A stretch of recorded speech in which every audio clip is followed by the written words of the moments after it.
Does your grass go crush?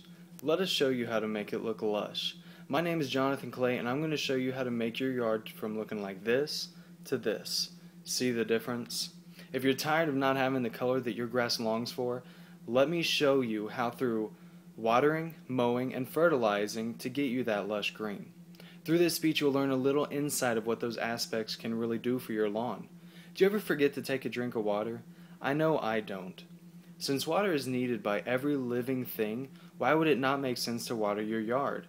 Now there's 3 different aspects to remember when it comes to watering: the time of day, how long you need to water it for, and why it's important. When it comes to the time of day, DIY Network actually did an article called The Right Way to Water a Lawn. Now they said a prime time to water the lawn is between 5 a.m. and no longer than 10 a.m. And the reason for that is the sun does not have time to evaporate the water before the soil can catch it. How long to water? Now this really matters on the type of grass that you have, so you're going to have to do some research and figure out what you have and figure out how much water that seed requires. Why is it important? We already went over that.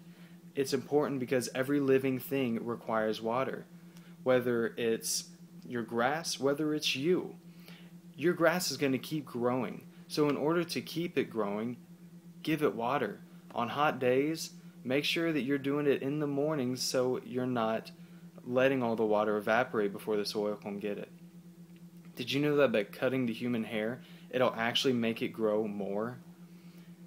Mowing may not seem like it's important when it comes to getting a lush yard, but like human hair, you cut it, it grows. Now, the aspects to remember when you're thinking about mowing is why it's important, how often to do it, and the height of grass that you would like. Why it's important? Dummies.com actually did an article, Mowing Your Lawn the Right Way. They say proper mowing is one of the most important practices in keeping your lawn healthy. In the article, they go in further about how by cutting your yard, the grass blades actually weave in together to create a stronger bond and have a softer touch to the feel.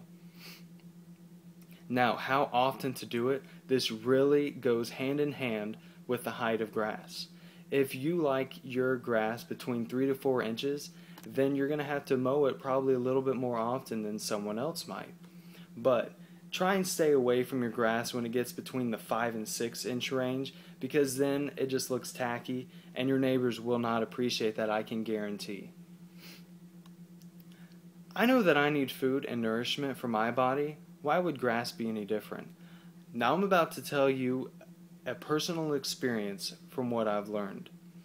Menard sells a bag called Weed and Feed. Now what it is, it's a weed killer followed on by a fertilizer all in one bag. So it's one application. Now why would I need that? I needed that because when I laid it down, my yard died within a day. I could not figure it out. I did not know what I did wrong. Well, I came to the realization that my entire yard was nothing but weeds. Within 3 days, I had little blades of grass that were very light green. That indicated to me that they were new grass, and that was awesome for me to see, because I knew that I got the bad out of the way so the good can come in. Now, what does that benefit? That benefits everything in your yard. You give it fertilizer, it will grow, it will get that beautiful lush color that you like. Now, how often? Do It Yourself also did another article called Tips for Fertilizing Your Lawn. They say you should fertilize it twice a year. Menard sells 2 different bags, one for the beginning of the year and the end, because there's different materials that are in each bag for that time of year for the elements. So make sure that you watch that, and there's little dates on there to help you out with that. And it's very important to do this if you want that beautiful color. So we have the drink of water, we have the haircut, and the food. Remember that it's very important to water, mow, and fertilize your yard to get that beautiful lush green. Now take what you've learned here and make your neighbors jealous. Have fun. My sources were DIY Network and Dummies.com. Thank you.